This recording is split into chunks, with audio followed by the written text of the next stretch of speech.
The first one was with a software high-tech company. It's about 3 billion in size. They had about 1,000 to 1,800 payees, people, commissionable employees. And Trianz was brought in to really understand what was causing the issues around two things. One was around the cycle time to pay commissions, and second one was sort of this accuracy of commission payouts.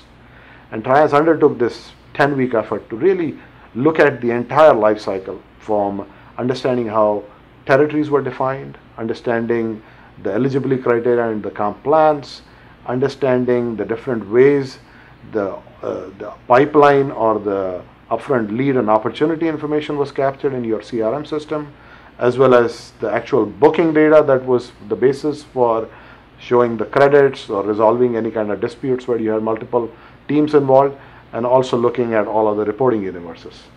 And as you can imagine, given the breadth of all of these, by the time the sales rep got his commission check, you had to really understand where it went wrong. Did it went wrong in how the booking happened, because the booking could have happened over multiple orders, booking could have happened based on some part of the business was placed through the partner, some came through the direct, or you could move an upstream in your CRM system where the opportunity was classified as a run rate business versus new business, thereby it calculated a different credit. So Trianz really, through its analysis, understood the entire life cycle from the time the opportunity got identified, qualified, the deal got registered, it got closed, to when it got booked and then invoiced, and then being able to then look at governing capabilities around what are the governing mechanisms for territories, what are the governing mechanisms for any kind of exception rules you had in sales credits to deal with the nuances in coverage model, and then provide a final set of recommendations which were implemented over the course of next 9 months, and they were able to reach 95% accuracy in terms of commission payments. Another example that I want to cite is with a fairly large company. This is a diversified business, over $40 billion. We sell hardware, software, services. How do we scale our sales crediting capability?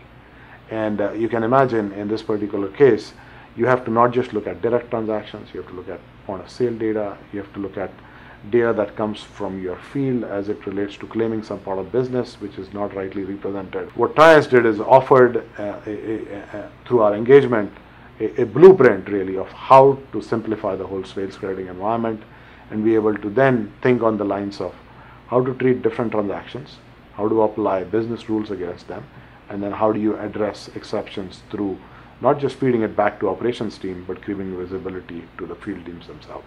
The last piece I want to talk about is in and around a company that was struggling with really the decision of how do we go about managing all of the setup data that is required to onboard sales team members. What role they're going to undertake, what comp plan they're going to be assigned, if they're joining an existing patch, all the opportunities that need to get transferred, and then being able to create them in such a way that you have the sales productivity achievement happen in a shorter period of time. And what Trianz did is provided a solution that was effectively a bolt-on on the incentive compensation and on SFA to be able to create this whole setup environment that allows onboarding of sales team members in a swift manner. And then the second part of this was really to be able to do this en masse at the time of fiscal transition. So you can think about at fiscal transition, you're onboarding or really moving large sales teams from one region to another, on one overlay structure to another, and so on. And that this solution was used to accomplish that goal as well.